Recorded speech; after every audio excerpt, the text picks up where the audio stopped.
doing an audio check first. I'm gonna put some music on too to go grab me some coffee. Running a little bit late, guys.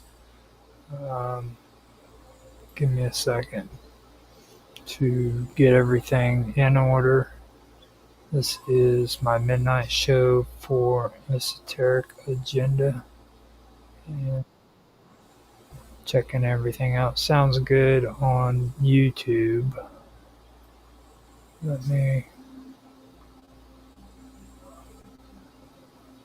Sounds good on Kick. And now let me test.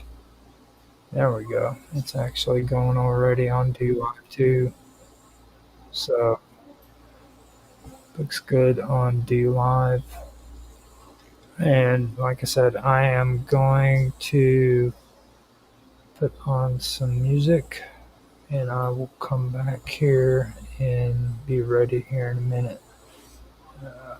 Had a pretty good show on Dragus Production earlier. If you guys missed that, it is on the live stream on Rumble as on my Live with the Roger Hanson channel. On YouTube, it's on the Wonderful World of Weirdness. So if you guys missed that, you can check it out. It's pretty good. This is Esoteric Agenda, like I said, and here in a minute I will be back and start the show. So let me figure out where I'm at and what I'm doing. Well, actually, first I need to test out Rumble. There we go. Sounds good. So I'll put some music on and I will be back. This is Mr. Robot, aka Illuminati, on Rumble. He was gracious enough to let us use his music, so I hope you enjoy.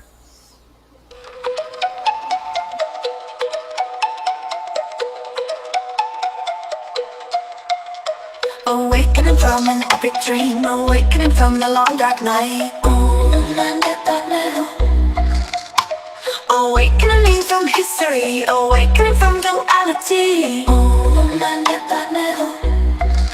The liberation of the human soul to consciousness of the one and all. The activation of the sacred plan, the birthing of a new man, a new man.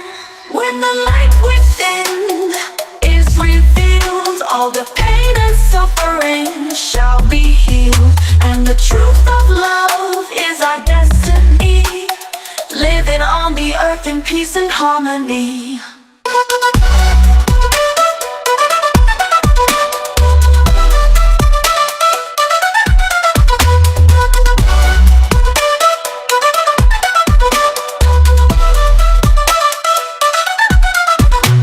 Awakening to new perceptions, awakening to the joy of life.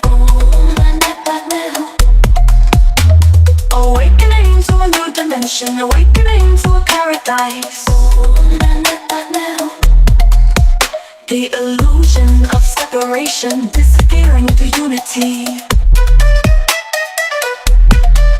into the source of a high vibration, into the wonder of the mystery, the mystery.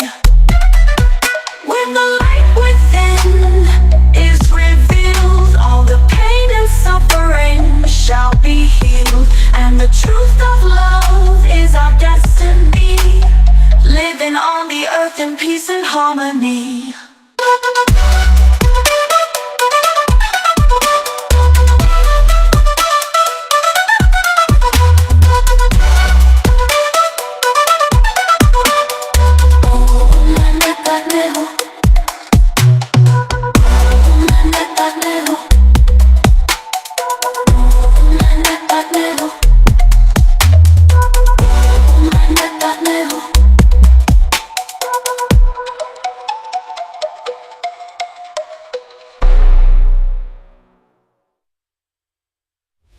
Theophilus Thistler, the thistle sifter is sifting a sieve full of unsifted thistles. Thrust 3,000 thistles through the thick of his thumb.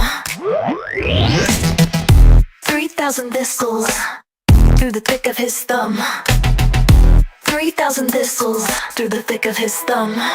Theophilus Thistler, the thistle sifter, is sifting a sieve full of unsifted thistles. Plus 3,000 thistles through the thick of his thumb. 3,000 thistles. Mr. Robot rolled around and rolled round, and if Mr. Robot rolled around and rolled round, where is the round roll?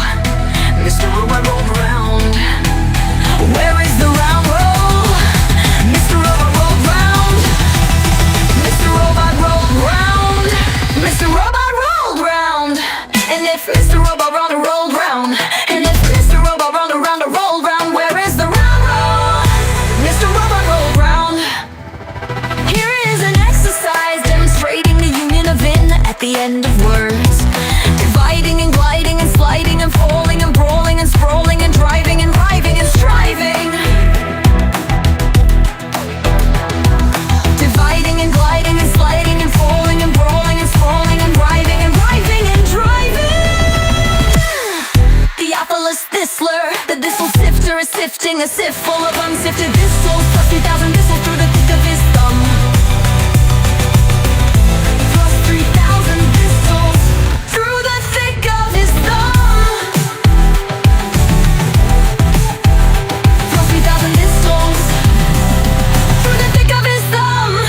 Theophilus Thistler, the thistle sifter, is sifting a sieve full of unsifted thistles. Plus 3,000 thistles through the thick of his thumb. 3,000 thistles. Mr. Robot rolled around and rolled round, and if Mr. Robot rolled around and rolled round, where is the round roll? Mr. Robot rolled round. Where is the round roll? Mr. Robot rolled round. Mr. Robot rolled round. Mr. Robot rolled around and rolled round, and if Mr. Robot rolled around and rolled round, where is the round roll? Mr. Robot rolled round. Where is the round roll? Mr. Robot rolled round. Where is the round roll? Mr. Robot rolled round. Where is the round roll? Mr. Robot rolled round. Where is the round roll? Mr. Robot rolled round. Where is the round roll? Mr. Robot rolled round. Where is the round roll? Mr. Robot rolled round. Hardly had his Hail Highness heard the easy hedgehog when he hit the humming bee by the hunter who had horrible beetles in the human hall. I love to hear the horse's hard iron hooves go hammer, hammer, hammer, hammer, hammer on the easy highway. I hit my horse hard. I'm hurrying around to hunt up hogs. Theophilus Thistler. Theophilus Thistler. Theophilus Thistler. Theophilus Thistler. Theophilus Thistler. Theophilus Thistler.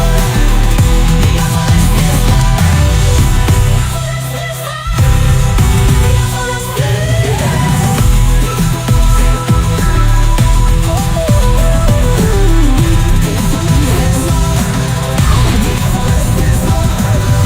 Theophilus Thistler, the thistle sifter, is sifting a sieve full of unsifted thistles. Plus 3,000 thistles through the thick of his thumb. 3,000 thistles through the thick of his thumb. Theophilus Thistler, thistle sifter.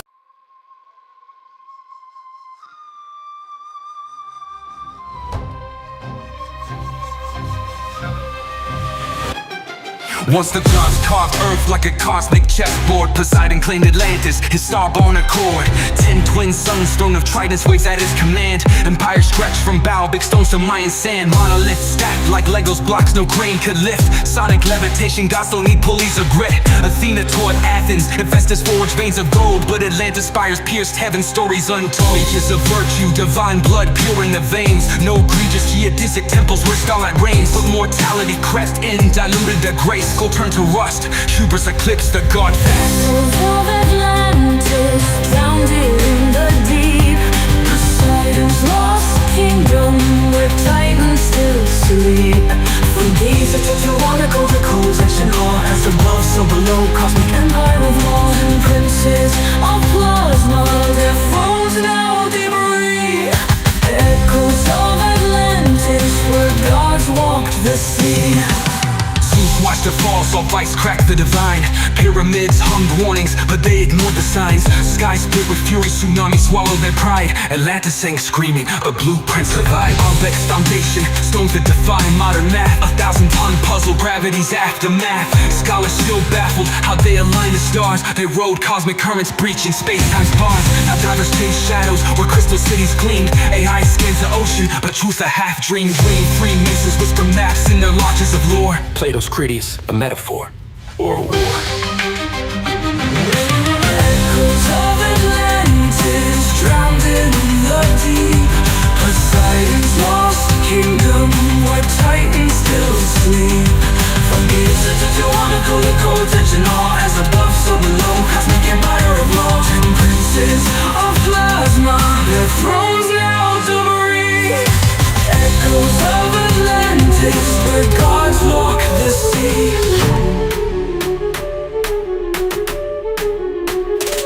They say Poseidon's seed still flows in our veins. In every megalith, every grid that restrains. The Dogon chart Sirius, Templars guard the flame. But Atlantis tech, it's encoded in our DNA's frame. Zeus's verdict was fire, a flood in ice. Yet the Sphinx still stares, whispering sacrifice. Mortal minds crave power, but miss the design. True kings rule through resonance, not bloodline. Now decode the ruins, their psalms etched in stone. A star-born king's empire, now dust and bone. The hall of records buried neath Giza's cold gaze holds anti-gravity schematics from pre-flood days. Crystal engines hummed, Orgun fueled their might, till pride turned their frequencies dissonant blight. The Anunnaki fled, Mars colonies crumbled. Leviathan's bones and the Mariana rumbled. But Poseidon's ghost rides the Bermuda's mist. Evolve past the greed or drown in the abyss. Tsunamis taller than gods crack continents like eggs. Jungles of Egypt drown, turn to sand in Poseidon's regret. Mammoths shrunk to lapdogs, skies choked by volcanic breath. Waves circled the globe thrice, 3 funerals for death. Up Nephistim, rode the arc of frequencies, not wood. Up tetrahedron ziggurat where anti-grav pulses stood. While Atlantis sank, he spliced DNA and quantum seeds. Stashed them in Göbekley's veins and Indus Valley reeds. Volcanic winter's curse, Zeus hit the reset. Scorched the grids, erased the moon-ringed internet. Noah's not a shepherd, he's a star-born archivist. Cracking hermetic scrolls in caves where mushrooms twist. The survivors crawl from mud with amnesiac eyes. Built new gods from scrap metal and fallen skies. Now desert bones whisper where cedars once soared. Man's just a ghost in Atlantis' holographic horde. The flood wasn't water, it was math. A codex purge, Enoch's nightmares digitized in the cosmic surge. As above, so below, the blueprint stays true. Rise from the ashes or drown in what's new. The flood wasn't water, it was math. A codex purge, Enoch's nightmares digitized in the cosmic surge. As above, so below, the blueprint stays true. Rise from the ashes or drown in what's you. Echoes of Atlantis drowned in the deep, the deep.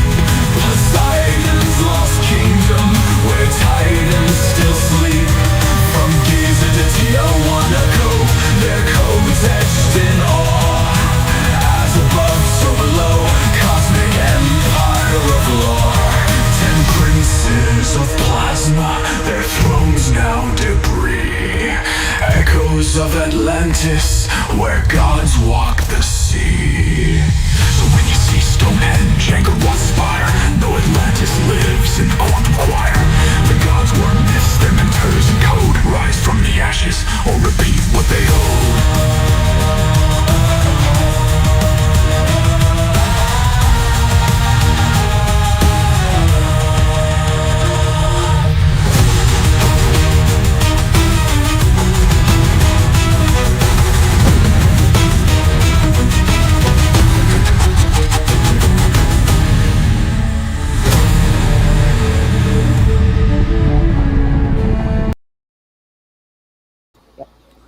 Okay, I am back. Doing one last minute check. Make sure everything is up.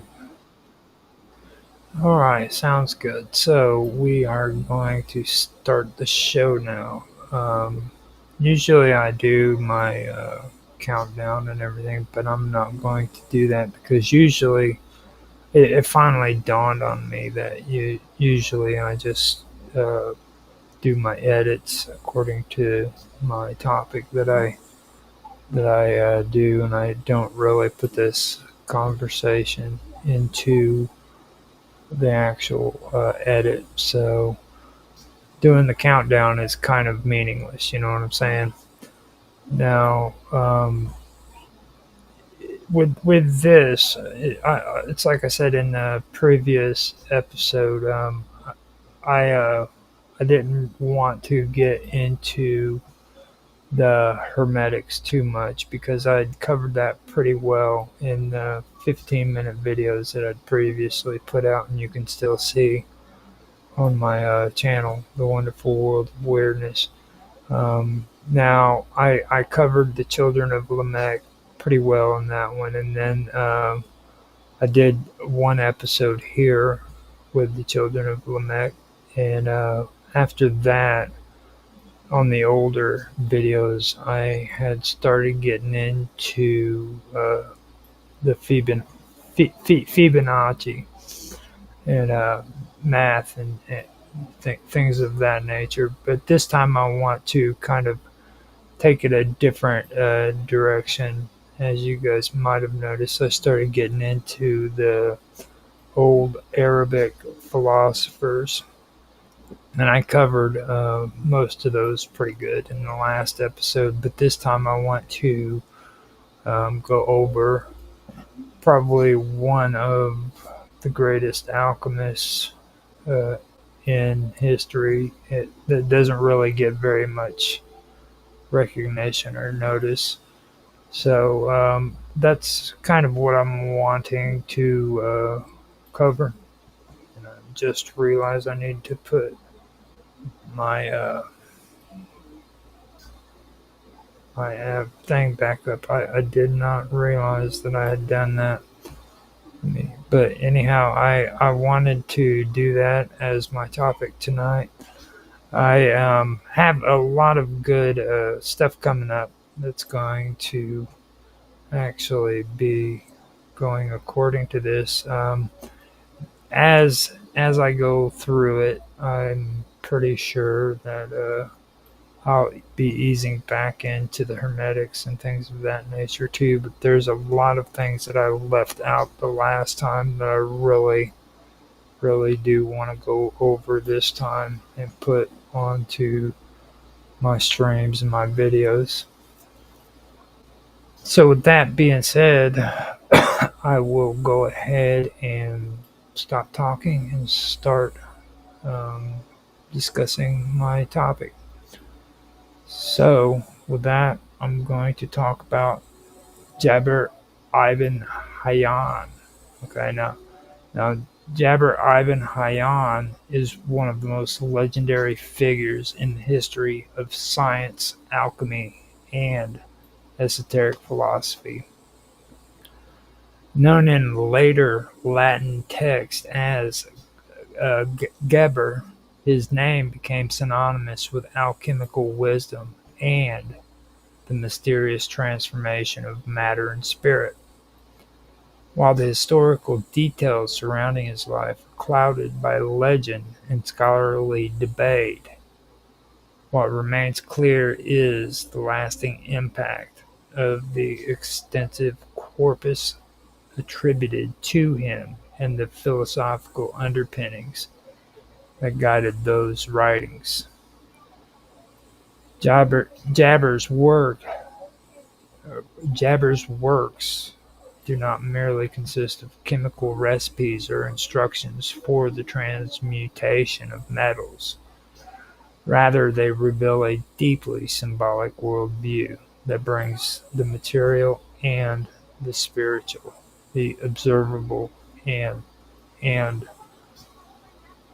the hidden into light. Jabir ibn Hayyan is believed to have lived in the early centuries of the Islamic Golden Age, possibly during the 8th or 9th century. He is often associated with the court of the Abbasid Caliphate and said to have been close to prominent figures of the Shiite community, particularly those with esoteric leanings. It is within this intellectual and spiritual environment that Jabir's philosophy began to take shape. Alchemy, in his vision, was not simply about turning base metals into gold, but about understanding the divine order of creation. The alchemist was both a scientist and a seeker, whose laboratory experiments mirrored a greater journey of spiritual purification and cosmic harmony.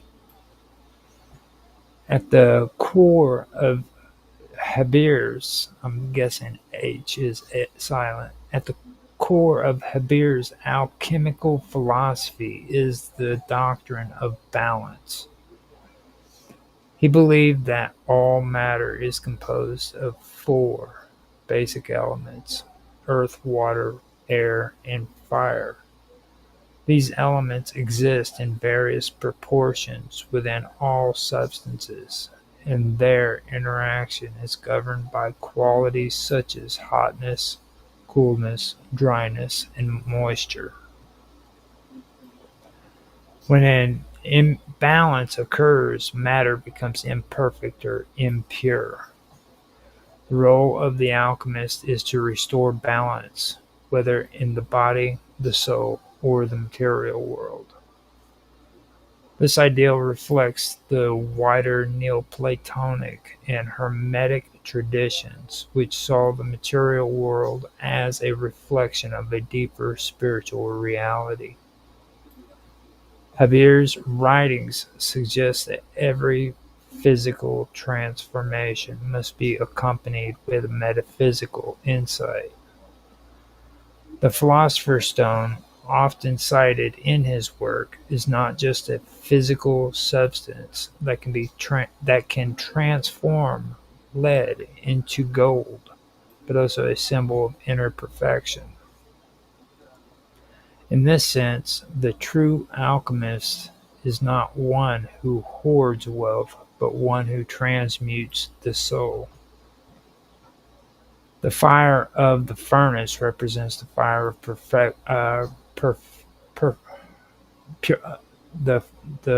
fire of the furnace represents the fire of purification. The melting of metals mirrors the softening of the heart, and the distillation of essences parallels the refinement of thoughts and intentions. Habir imbued every tool and process within symbolic meaning, turning the laboratory into a sacred space and the alchemical work into a spiritual discipline. One of the most striking aspects of Habir's teachings is the use of coded language and allegories. Much of his writing is deliberately obscure, employing symbolic terms, invented letters, and cryptic phrases to conceal the deeper truths from the uninitiated. This method was not meant to deceive, but to protect sacred knowledge from misuse. In Habir's view, only those who had undergone the necessary inner transformation were worthy of comprehending the mysteries of nature and spirit.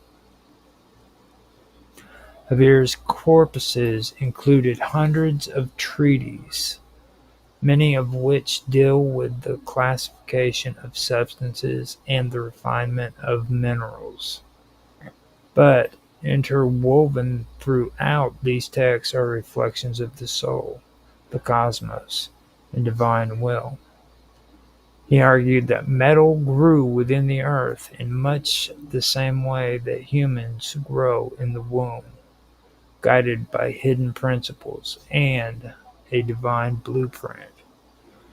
Gold, the most noble of metals, was seen as a natural end of this process, just as the perfected soul is the highest form of human existence.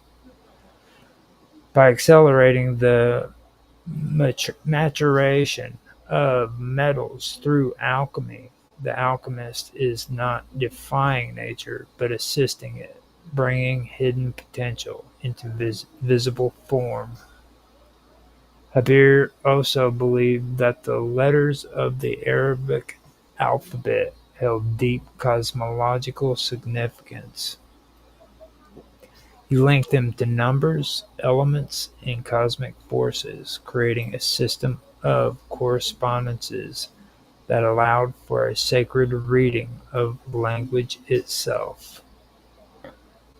This numerical symbolism echoes the traditions of Pythagorean and Neoplatonic thought, where numbers were seen as the foundation of reality. For for uh, for Habir, every letter was a gate, every word a path, and every chemical formula a coded prayer. His work is filled with tables, diagrams, and magical squares which serve as meditative tools for unlocking the harmony of creation. Among the most influential of Habir's concepts is the idea that all matter contains both form and spirit. The outer appearance of a substance conceals an inner essence, and it is the task of the alchemist to unveil the hidden truth. In this view, the material world is not fallen or corrupt, but sacred and meaningful, waiting to be read and transformed. The act of transmutation becomes a sacrament, a meaning of aligning oneself with the divine order and participating in the creative process of the cosmos. Habir's writings also emphasized the role of intention and ethics in alchemical work. He warned that those who pursued alchemy out of greed or vanity will find only failure and ruin. The successful alchemist must be virtuous, patient, and humble, guided not by the desire for riches, but by the love of truth. In this way, alchemy becomes a form of moral training, a path of inner refinement that mirrors the transformation of substances in the crucible. This ethical dimension set Habir apart from mere practitioners of chemistry and linked his work with the broader spiritual traditions of Sufism, Neoplatonism, and Hermeticism. One of the enduring themes of Habir's writings is the idea of concealment and revelation. Just as the properties of a substance just as the properties of a substance are hidden until it is tested and refined, so too is the truth hidden within the soul. The alchemist is both a revealer and a guardian, unlocking the secrets of nature while preserving their sanctity. This dual role reflects the ancient idea of the sage who walks between worlds, mediating between the visible and invisible, the earthly and the divine. Habir's influence extended far beyond his own time and culture. His works were translated into Latin and became foundational texts in medieval European alchemy. Through these translations, his ideas shaped the thought of later figures such as Albertus Magnus, Roger Bacon, and Thomas Aquinas. The symbolic richness of his writing also influenced the development of Renaissance Hermeticism, where alchemy was seen as a divine art and a path to enlightenment.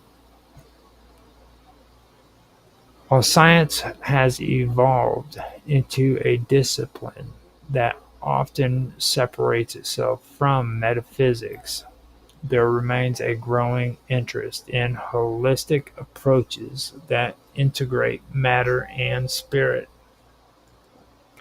In this light, Habir's visions of alchemy offers a compelling alternative to materialism, a worldview in which the universe is alive with meaning and every atom contains a spark of the divine. Habir ibn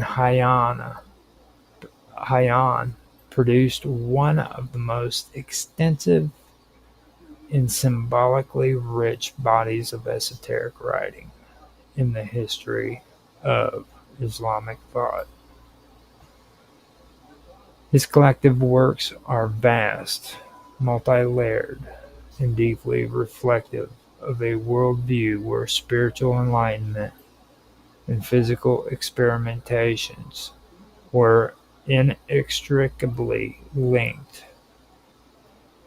The main sections of his corpus are traditionally grouped into several distinct categories, each filled with a unique function in his wider vision of transformation and sacred science. The first major body of his teachings is known as the 112 books. These form the philosophical and metaphysical foundation of his system. In these texts, Habir elaborates on his theory of balance. He believed that every substance was composed of four elements or elemental natures, and that would be hot, cold, dry, and moist. These qualities determine the nature of all materials, and if one could shift these qualities through alchemical processes, it was possible to transform one substance into another. Habir saw gold as the perfect balance of the four elements and considered its creation the ultimate goal of the alchemical process. His theory was not limited to physical manipulation. It required the alchemist to possess deep spiritual insight, as the transformation of metals paralleled the transformation of the self. A second major section of his work, called the 70 Books, is more practical in nature. It offers detailed descriptions of laboratory procedures such as distillation, sublimation, calcination, and crystallization. These techniques, though described with precision, were also layered with symbolic meaning. For Habir, the process of refining a metal mirrored the purification of the soul.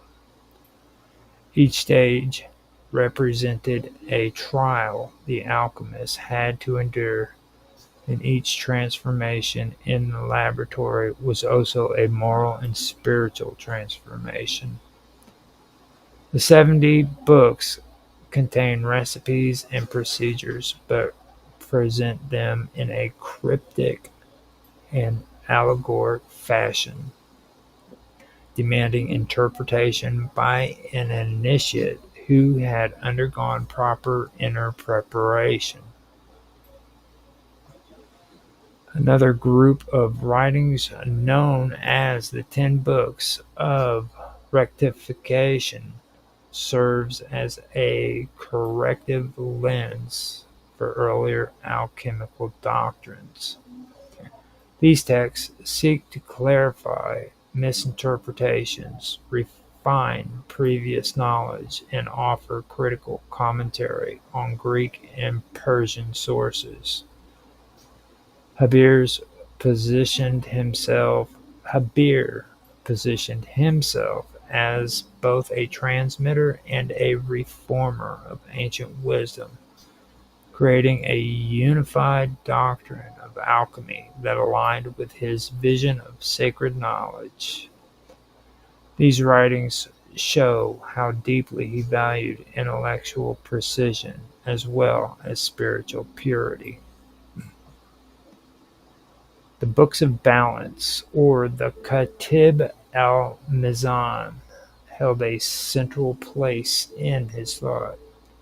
In these writings, Habir developed an elaborate system to measure and classify the properties of substances based on their internal balance. He proposed that every material could be described through a hidden set of ratios and correspondences. Letters, numbers, substances, planets, and qualities were all linked within a defined pattern. By understanding these balances, the alchemist could read the book of nature, uncovering the divine code that governed creation. Habir provided charts and symbolic diagrams that served both practical and mystical functions. This system was a kind of sacred mathematics, used not just to manipulate matter, but to harmonize oneself with the order of the universe. Beyond these main groups of writings, Habir also composed numerous smaller treatises that delved deeper into the mystical dimensions of alchemy. Titles like the Book of Mercy, the Book of the Kingdom, and the Book of the Element of the Foundation of suffused with spiritual language and moral instructions.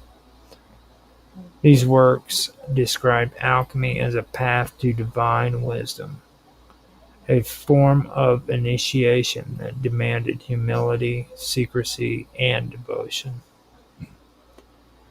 The alchemist was seen as a seeker who could not alter the natural world without first transforming his own heart and mind.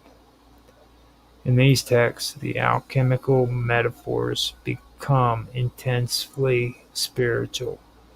The furnace becomes a symbol of the soul under trial, and the elixir becomes a sacred light of divine mercy. Habir's system also incorporated deep numerology or numerological meaning. He believed that certain numbers possessed unique metaphysical significance. The number 4 represented the 4 elements, the number 7 corresponded with the planets, and the number 12 represented cosmic harmony. These numbers were not just abstract concepts, but living forces that shaped all reality. Habir created formula and symbols based on these values, embedding his text with hidden structures that only the initiated could decode.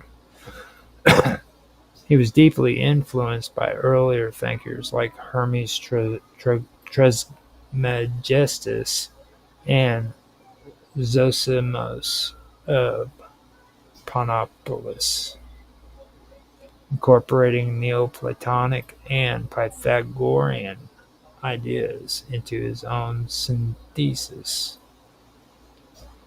One of the most elusive aspects of his work is his teachings on the elixir or the ixir or al-ixir.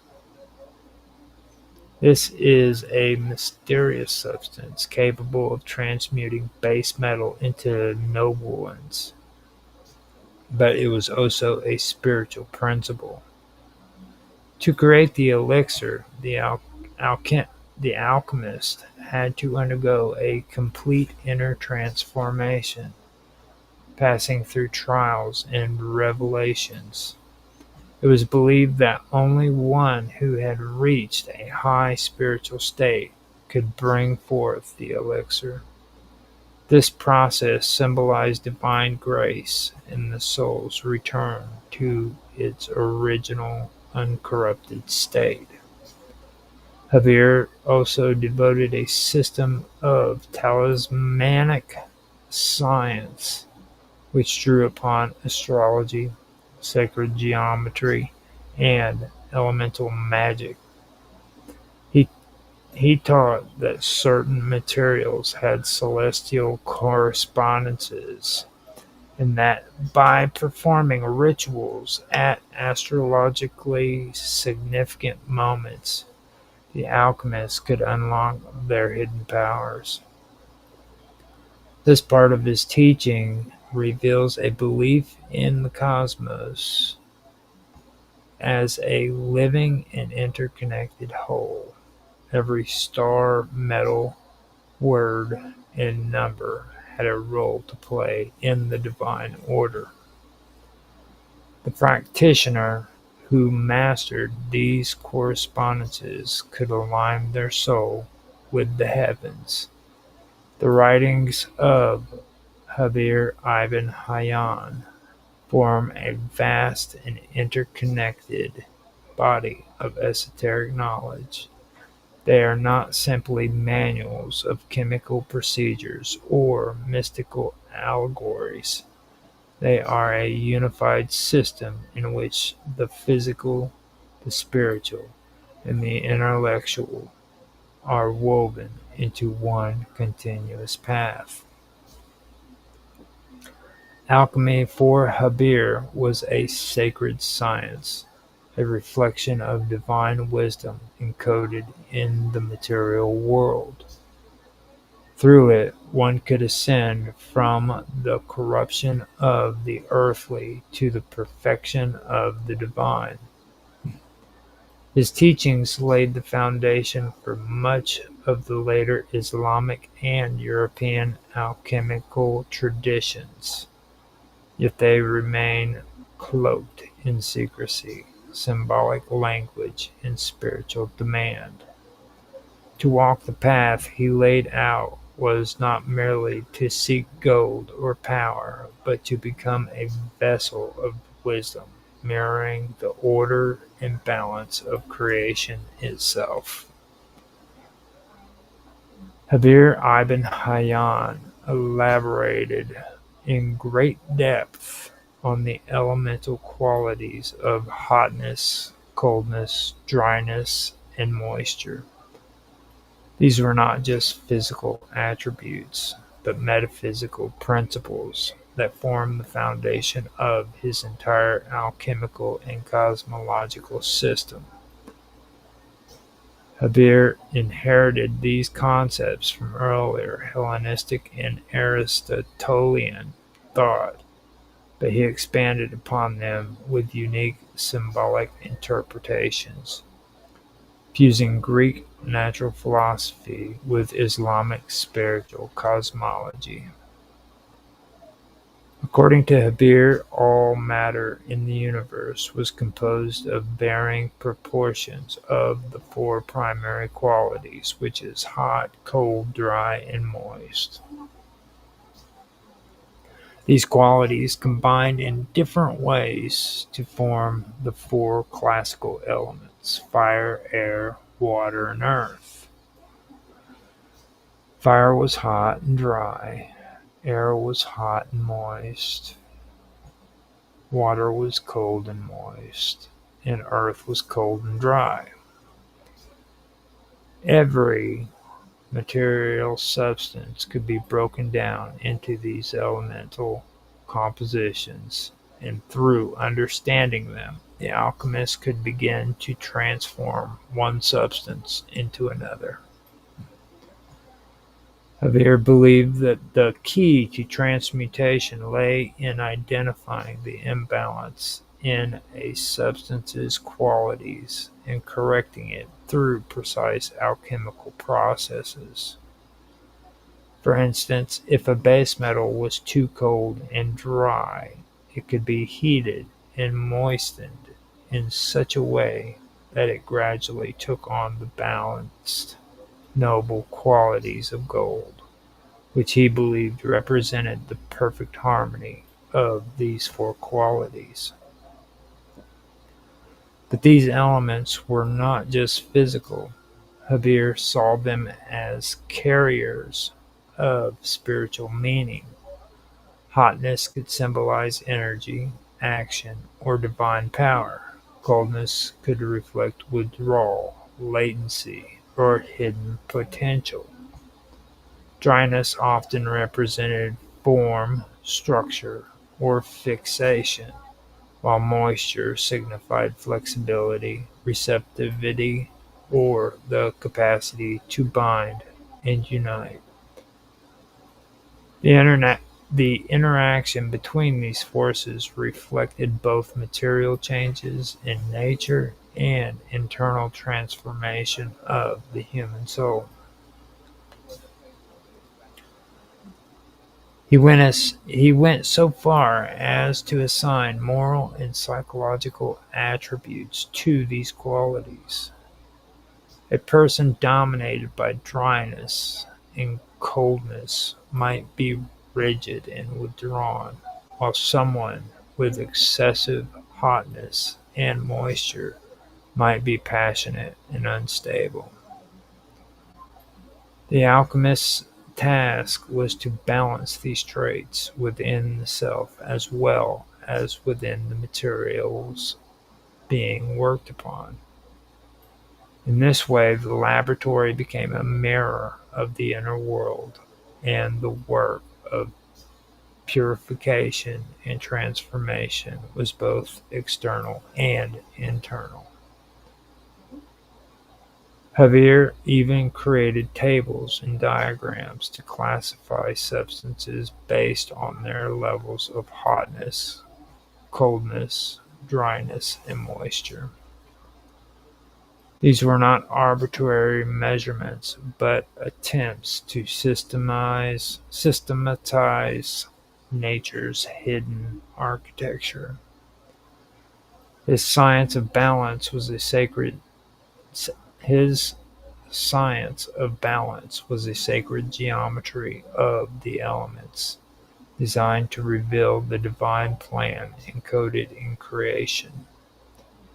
Through manipulation of these four qualities, Javier proposed that it was possible to not only change the physical structure of matter, but also to elevate it.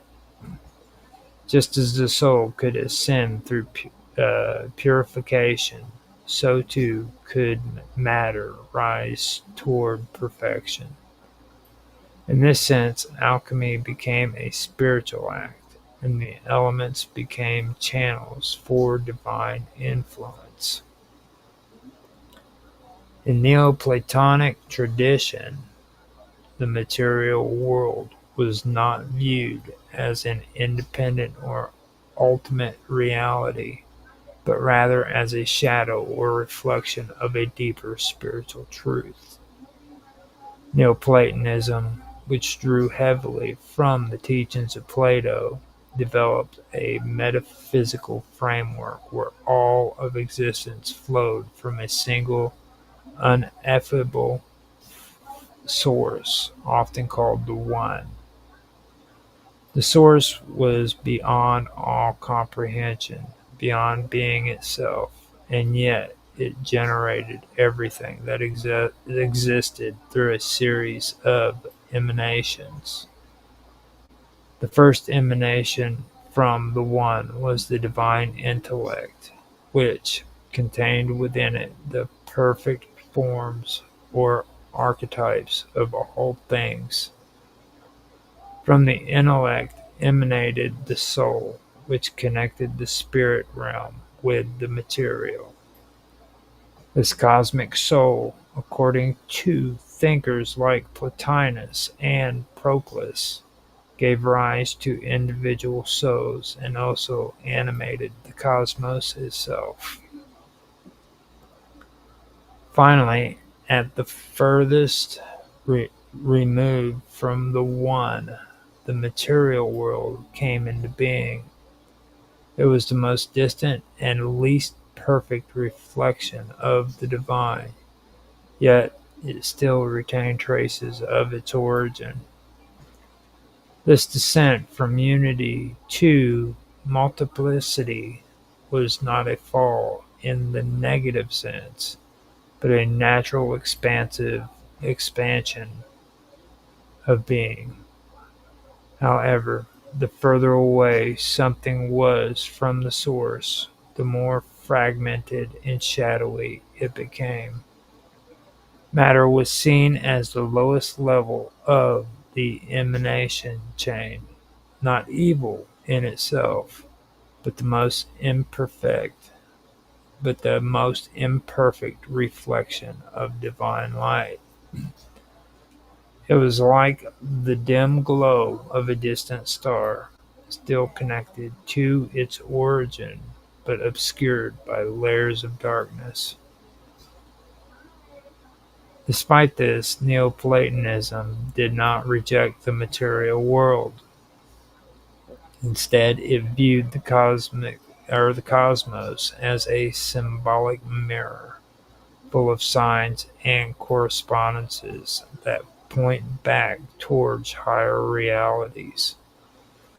Every object, every pattern in nature was a reflection of an eternal archetype. The visible world was a great book written in the language of symbols, and the wise could read it to perceive the invisible truths behind appearances.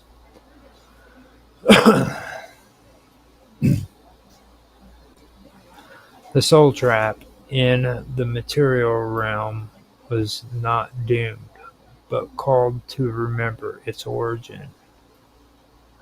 Through contemplation, purification, and philosophical ascent, the soul could retrace the path upward from the sensory world to reason, from reason to divine intellect, and finally to mystical union with the One.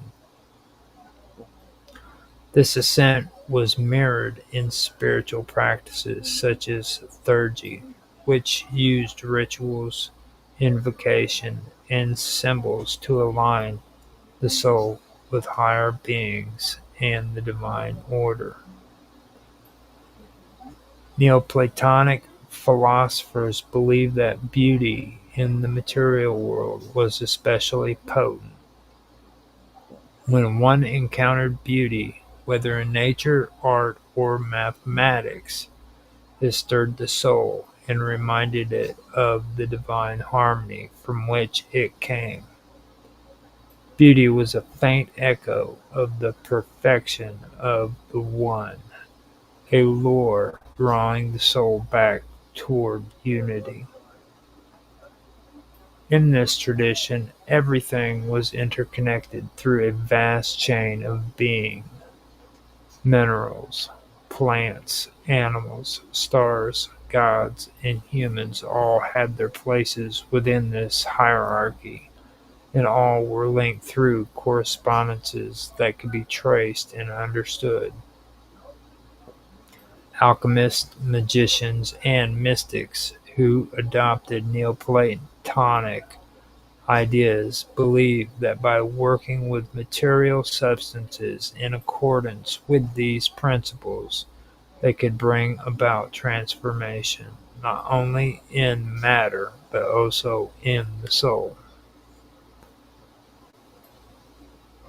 Habir ibn Hayyan, known in known in Latin as Geber, developed a rich, symbolic encoded language in his vast corpus of alchemical writings to veil his teachings from the uninitiated.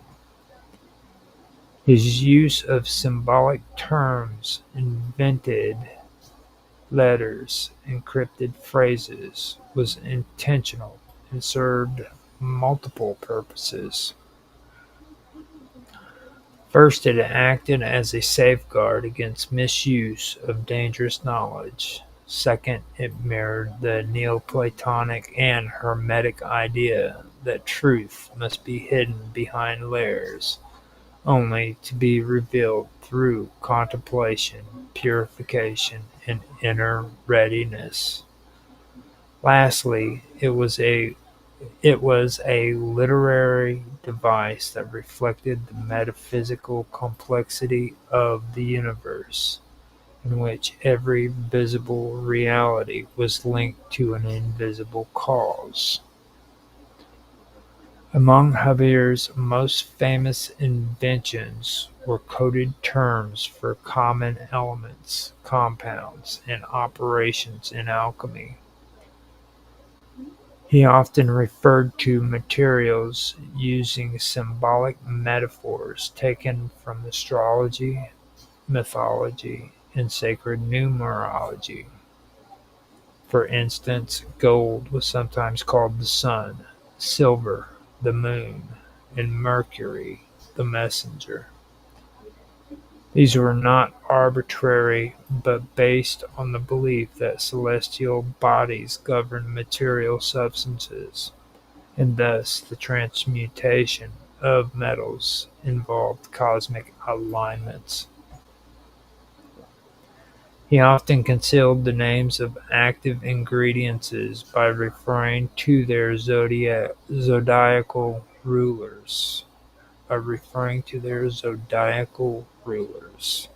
such as the child of Saturn or the dependent or or the daughter of Venus, which made which made the interpretation of his recipes dependent on both chemical knowledge and occult understanding. Javier also assigned mystical letters and numbers to each material and process, drawing upon Greek, Arabic, and Hebrew influences.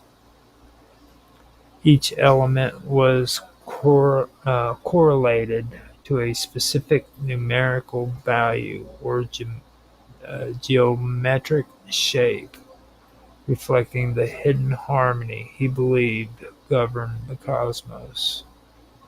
For example, he would refer to an element by a number that only an initiate would know how to decode through the science of balance, or Ilm al-Mizal, or Mizan. This was not mere numerology, but a mathematical mysticism grounded in his belief that all things possessed an inner equilibrium of qualities: hot, cold, dry, moist, and that their numbers reflected the spiritual essence. One of the more arcane practices he used was the creation of invented letters and sigils, known only to those trained in his method. These were not part of any ordinary script, but represented esoteric relationships between materials and forces. Some texts included diagrams or talismanic arrangements where such symbols would appear in the corners, possibly indicating planetary associations or metaphysical attributes of substances. These letters were often accompanied by uh, permutations, These letters were often accompanied by permutations of divine names or fragments of prayers, implying that each experiment required an invocation of spiritual authority. His cryptid phrases and allegories often described operations as journeys, deaths, marriage, or purifications. For example, the calcination of a metal might be described as the death of the king, followed by his burial in the womb of the Virgin, referring to the sealed vessel. The mixing of sulfur and mercury could be termed as a wedding between fire and water, or the union of soul and spirit. These were deeply Hermetic and Sufi motifs, where the alchemical act was parallel to the spiritual transformation. Habir's language included descriptions of substances as animals or body parts. A corrosive acid might be called the lion that devours impurities. A white crystalline salt might be called milk from the bones of the moon. These poetic formulations encourage readers to look deeper or look beyond the surface and decode meaning through symbolism, not literal translation. In some treatises, he referred to distillation as the soul ascending the ladder of light, while the resulting purified substance was the child born of the union of heaven and earth. He also used paradoxes and contradictions to emphasize that true knowledge was hidden behind opposites. For example, he might describe a substance as both burning and freezing, both dry and wet. These statements were not errors, but meant to point to the idea that substances held within them the potential for transformation, depending on how they were prepared. In this way, his language was initiatory. It served to test and shape the mind of the seeker, just as the furnace refined the base metal. Habir encoded ethical and spiritual lessons within his symbolism. A passage describing the transformation of lead into gold was also about the transformation of ignorance into wisdom. The impurity in a substance represented vices, while the distillation process mirrored the purification of the soul. His symbolic vocabulary was thus a sacred grammar for both chemistry and metaphysical writing. Chemistry and metaphysics. His symbolic vocabulary was thus a sacred grammar for both chemistry and metaphysics, uniting the seen and the unseen. Habir's invented letters, symbolic terms, and cryptid phrases were not just puzzles or linguistic curiosities. They were a deliberate esoteric structure designed to veil the sacred sciences behind metaphor and mystery, so that only those with the correct disposition, intellectually, spiritually, and ethically, could uncover the truths concealed within them. Habir ibn Hayyan's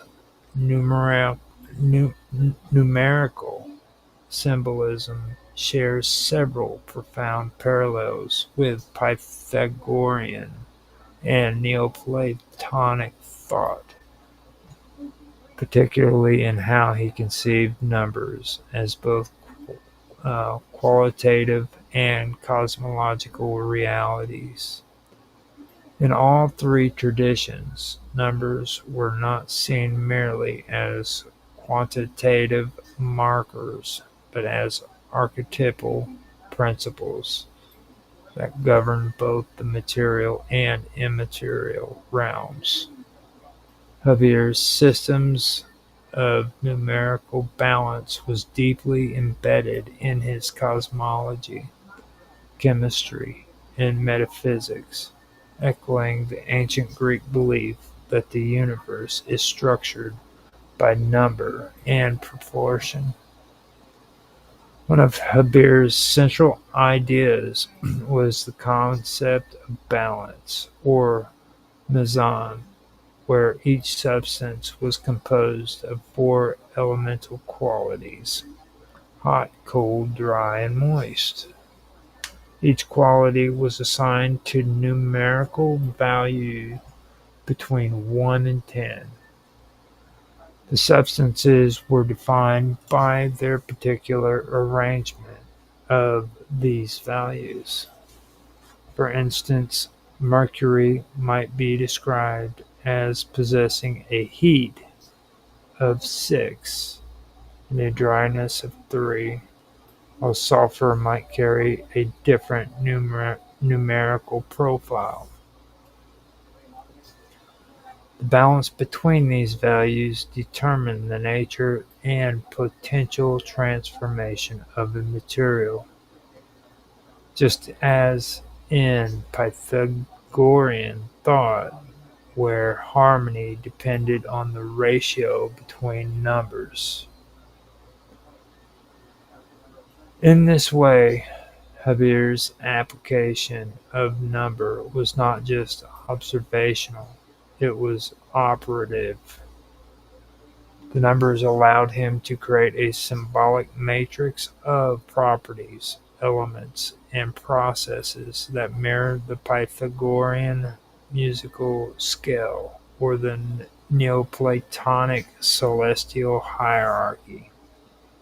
Just as Pythagoreans mapped the cosmos using the tetractys and believed the soul's harmony could be expressed mathematically, Habir held that perfect substances had perfect numerical ratios of the elemental qualities. Transmutation was not simply chemical, but a movement towards numerical and spiritual equilibrium. Moreover, Habir associated numbers with the 7 classical planets and the corresponding metals, a pattern also found in Neoplatonic magical theurgy. Each planet had an influence over certain materials, and their numerical values were said to resonate with divine intelligence. In the Pythagorean and Neoplatonic traditions, the number 7 represented cosmic order, the harmony of the spheres. Habir embraced this structure and embedded it within his alchemical model, where 7 planetary metals moved in concert towards perfection, mirroring the soul's ascent through celestial spheres toward the divine. Habir also viewed the number 4 as sacred, reflecting the 4 elements and the 4 qualities. This mirrors both the Pythagorean use of the tetracytes and the Neoplatonic emphasis on the quaternity of nature. Quaternity. Neoplatonic emphasis on the quaternity of nature. For Habir, all combinations of material and spiritual existence could be reduced to permutations of four qualities in various numerical degrees. These formed a sacred geometry of being in which all natural substances were variations of a divine mathematical order. Another similarity lies in the emphasis on 10. For Habir, the number 10 represented perfection in the completion of a cycle, just as it did for the Pythagoreans. The 10 grades of elemental balance defined in Habir's writings serve as a kind of spiritual ladder, where matter could be perfected step by step. Neoplatonists too saw 10 as the return point from multiplicity to unity, one manifesting all things and all things returning to the one. Habir's alchemical procedures followed this logic, aiming to bring corrupted matter back into its proper, numerically balanced form. In this deeper philosophical writings, Habir explored numerical mysticism with letter-number correlations that were closely aligned with the Arabic abjad system, where each letter of the alphabet was assigned a numeric value. This is reminiscent of the Pythagorean use of letters as numerical and magical symbols, and of the Neoplatonic idea that language itself could be a reflection of divine order. In Habir's view, just as letters had hidden meaning beyond their appearance, so too did numbers conceal truths about the cosmos, the soul, and God. To Habir, number was the bridge between matter and spirit. It could describe chemical combinations, but it also described the cosmic architecture. By manipulating numbers, the alchemist was not only transmuting substances, but invoking the secret rhythms of creation itself. The Pythagoreans and Neoplatonists would have recognized in Habir's system their own vision of a world shaped and animated by number, a world where the soul, through the contemplation of right practice, could ascend by harmonizing itself with the numerical order woven into all things. Pythagorean numerology is a mystical and philosophical system of thought that views numbers not as abstract mathematical tools, but as the very essence of cosmic order and structure. It traces its origins to Pythagoras of Samos, a philosopher and mathematician who lived in ancient Greece. His teachings, deeply influenced by earlier traditions from Babylon and Egypt, established the belief that all realities could be explained through the relationship of meanings in numbers. For the Pythagoreans, the universe itself was a harmonious and orderly whole, created and sustained by numerical relationships. At the core of the Pythagorean numerology is the concept that numbers possess intrinsic qualities or qualitative attributes. Each number was believed to have a personality, an essence, and a cosmic significance. This belief went far beyond mere counting or calculation. Numbers were understood as symbols with spiritual meaning and were believed to shape not just the physical world, but the moral and metaphysical realm as well. The number one represented unity, the source from which all other numbers and forms arrive. It was seen as the origin of being, invisibility, or indivisible, and a symbol of the divine. It corresponded to the monad, the principle of totality, and the undifferentiated one from which the universe unfolds. For the Pythagoreans, this was the seat of creation and the metaphysical center of all things.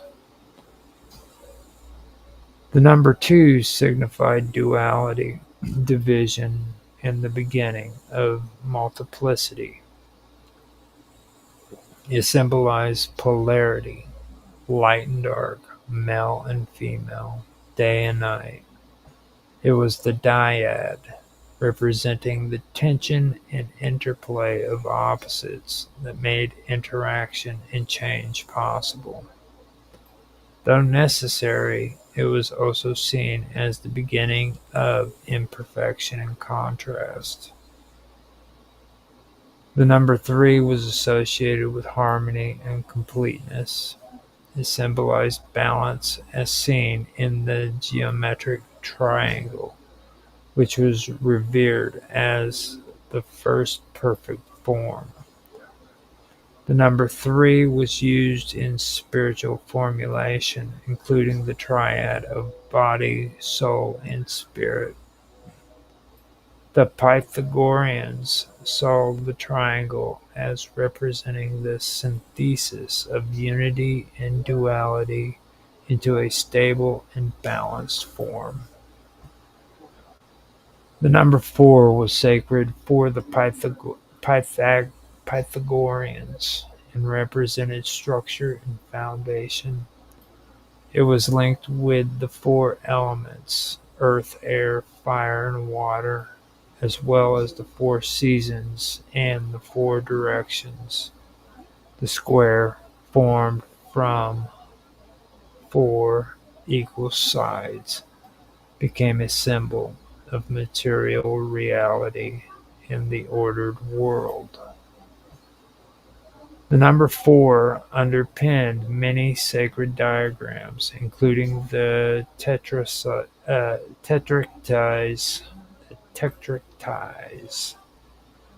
which was perhaps the most important symbol in the Pythagorean system.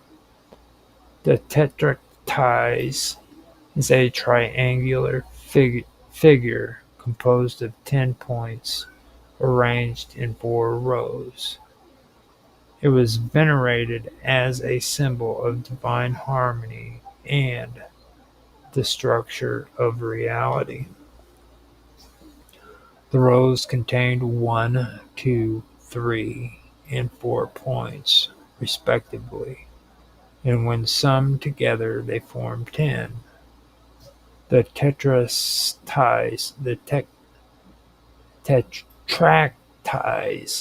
tetractys. The tetractys represented the harmony of the cosmos, the organization of music, mathematics, and even the spiritual ascent of the soul through successive stages of understanding. The number 5 was seen as a symbol of life in human experience. It was the sum of 2 and 3, representing the union of the male and female principles. The human being, with 5 fingers and 5 senses, was believed to mirror this number. In this way, 5 was linked with the microcosm that was linked to the microcosm, man as a miniature version of the universe.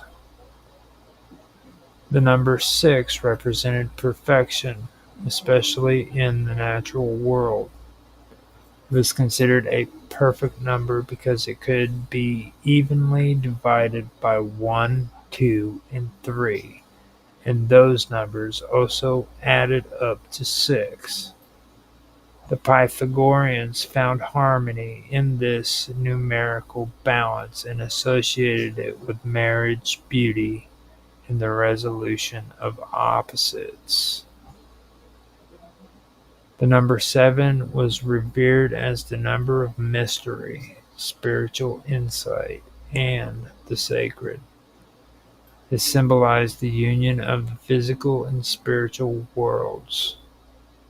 There were 7 visible celestial bodies in the sky, known to the ancients, and the number was also associated with the musical scale, as there were 7 primary tones. For the Pythagoreans, 7 opened doors to hidden knowledge and divine order. The number 8 represented regeneration and balance. It was connected to the concept of justice and equilibrium, as well as cycles in time. Because it could be split evenly into halves and quarters, it was thought to embody symmetry and fairness. The number 9 was considered a symbol of contemplation and initiation. It was the last of the single-digit numbers that was seen as the threshold to a higher level of reality.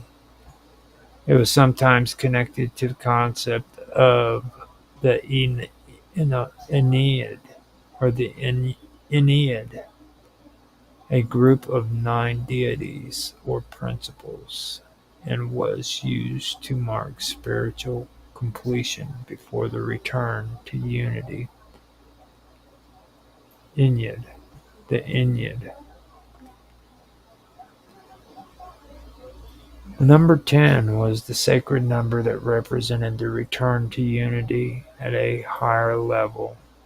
It was the sum of the tetracities,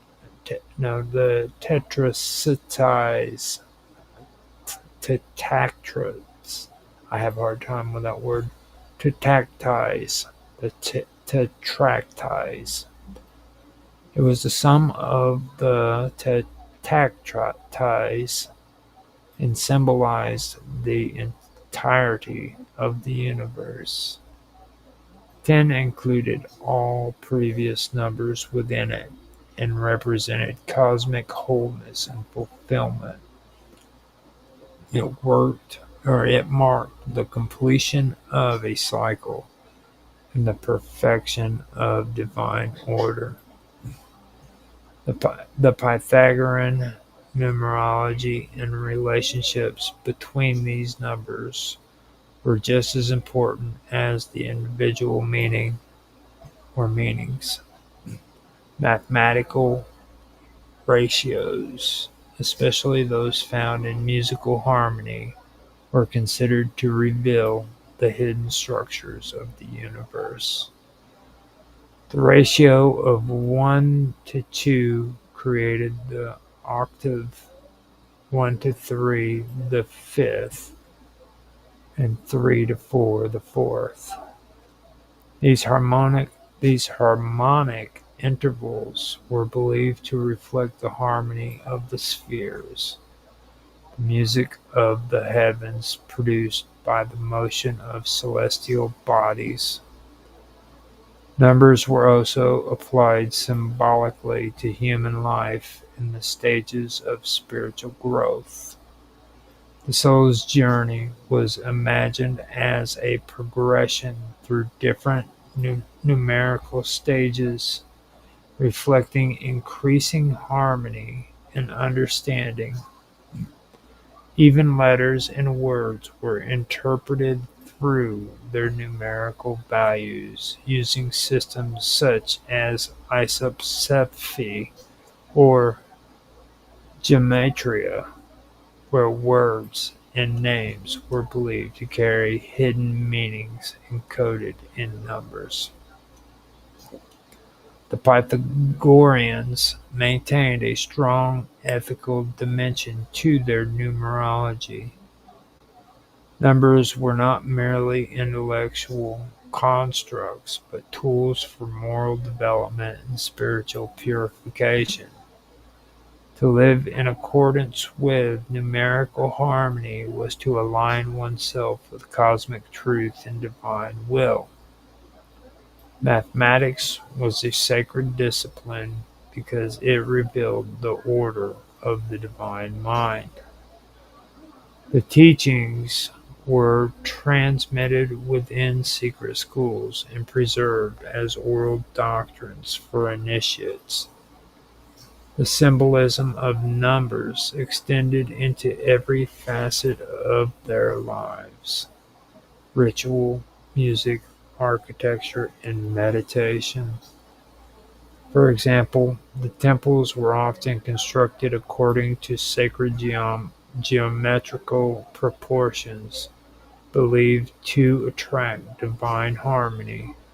Chanting and music were eh, eh, no chanting and music were used to purify the soul, aligning it with the numerical vibrations of the cosmos.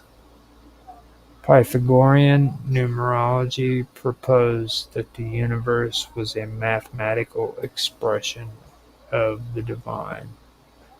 Numbers form the unseen scaffolding of existence, and by contemplating them one could rise above illusion and enter into unity with the source of all. This vision of numerical cosmos inspired generations of mystics, mathematicians, and philosophers long after Pythagoras himself, deeply influencing Neoplatonism, early Christian mysticism, Islamic philosophy, Renaissance magic, and modern esoteric traditions. Okay, that is it. That is the end of all of it. I'm going to go through and see if we have anybody who has made any comments. We have Stacy S. said, "Hey, say my name," and I responded with Stacy S. and I welcomed her to the chat. Then I'll have a message from Brandon Sergio Mora. It says, "What's with the audio sounding like that?" I hear I hear it sounding perfectly clear. Don't know what you're talking about. Turn your speakers up. After that, or that was on YouTube. On Kick is I have one from just another spammer trying to get me to grow my stream faster. And that is all that I have there. So, yeah. don't quite know what you're talking about, Brandon. I tested the audio out. Sounds pretty good from this side. Uh, I don't know. So, with that being said, thanks for stopping by, guys. We appreciate that. This is the coming to the end of my episode for Esoteric Agenda. Like I said, the music at the beginning was from Mr. Robot, aka Illuminati, on Rumble. You can find his channel at Hacker Radio. If you guys like the songs, stop by, tell him you like the songs, listen to some of the music he has, leave comments, like, subscribe, and share. You can do the same here at the Wonderful World of Weirdness on both YouTube and Rumble. Feel free to like, subscribe, share, make comments down in the comment section. I really will respond to each and every comment that you make. And I'm talking about the comment section too, not the chat section. That's cool and everything, and I do appreciate that. But the comment section is really, really important. So go down there and say hi, if nothing else. You don't even have to talk about the topic. Just say hi and have a conversation. I hope you guys enjoyed the show. If you want to check me out, you can check me out on Rumble, YouTube, Kick, DLive, and Twitch. I am, I believe I'm, oh no, I stopped streaming on X. Yesterday was the last day of my subscription to X Pro, and I will no longer be I'll no longer be going that route. I didn't really find very much use of it, to be honest with you. So I started out basically with the same amount of followers as when I ended up with the same amount of followers as what I had when I first started X Pro. So I really never found very much use of X or Twitch or Twitter or whatever it was called. Same thing is actually true about Twitch too. I'm going to be thinning the fat here before long, and Twitch is going to be the next channel that's going to go bye bye. I have to thin the herd, and Twitch is the next on the chopping block. So, like I said, if you guys enjoyed, I hope you guys have enjoyed it, and I will talk to you later. I hope you guys have a good night, morning, afternoon, whatever time of the day it is for you, and I will talk to you later. Bye.